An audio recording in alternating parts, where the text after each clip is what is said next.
Question 14, Part B. Points A and B lie vertically above the origin. Point A is higher than point B, such that OA over OB equals K, where K is greater than 1. A particle is projected horizontally from point A with velocity u meters per second. After capital T seconds, another particle is projected horizontally from point B with velocity v meters per second. The two particles land on the ground in the same place. Show that the ratio v over u depends only on k. We can refer to the diagram to help us make more sense as to what is going on. And I'm going to treat this problem as a Cartesian plane problem or a coordinate plane problem.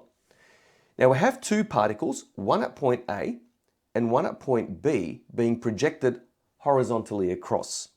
So in other words, parallel to the ground. They're going to land some distance away sometime later at the same point on the ground. Now on the ground implies a y-coordinate of 0. Now it's also given that OA over OB is equal to K, where K is greater than 1. This implies that point A is K times higher than point B.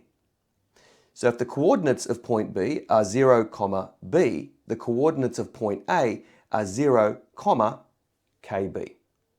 Now let's consider the equations of the x and y coordinates of each particle, because ultimately we're going to be solving these simultaneously to show that v over u depends only on k. So we're going to be eliminating some constants and variables here. Let's consider the particle at A. Its y-coordinate is given by y equals kb minus half gt squared. Its x-coordinate is given by u times t. Now t is the total flight time of the particle at A. Now we know that capital T seconds later, the particle at B is projected horizontally across. So capital T has to be less than t. Now this means that the y-coordinate of the particle at B is given by y equals b minus half g times t minus capital T in brackets squared, and its x-coordinate is given by x equals v times t minus capital T in brackets. And we know that when the particles hit the ground, the y-coordinate is 0. So we can equate this equation here with this equation here. And they also land at the same point horizontally away from the origin, which will mean that ut is equal to v times t minus capital T in brackets. So let's have a look at the work solution. Consider the particle at point A. We have y is equal to a minus half gt squared, but OA over OB is equal to k. So y is equal to k times b minus half gt squared, and x is equal to ut, where t is the flight time. Now let's consider the particle at point B. Y is equal to b minus half g times t minus capital T in brackets squared, and x is equal to v times t minus capital T in brackets, where t is greater than capital T, which is greater than 0. Now both particles land on the ground at the same place.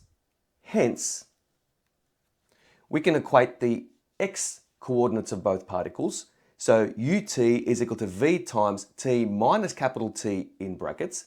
And we can rearrange this equation to make v over u the subject. And we get v over u is equal to t over t minus capital T.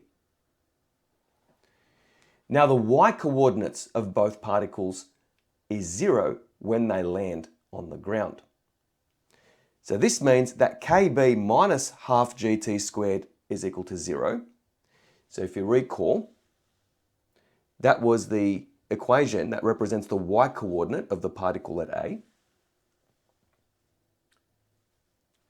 So rearranging this equation to make b the subject, we get b is equal to 1 over 2k times gt squared. Also, b minus half times g times t minus capital T in brackets squared is equal to 0. So that's the y coordinate of the particle at B when it lands on the ground. And making B the subject there, we get B is equal to half times G times T minus capital T in brackets squared. So notice these two equations here, we can link those two together via B.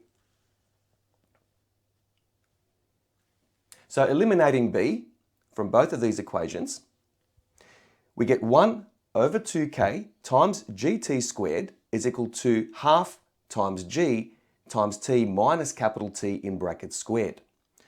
So from this equation, if we divide both sides by half times g, we get t squared over k is equal to t minus capital T in brackets squared.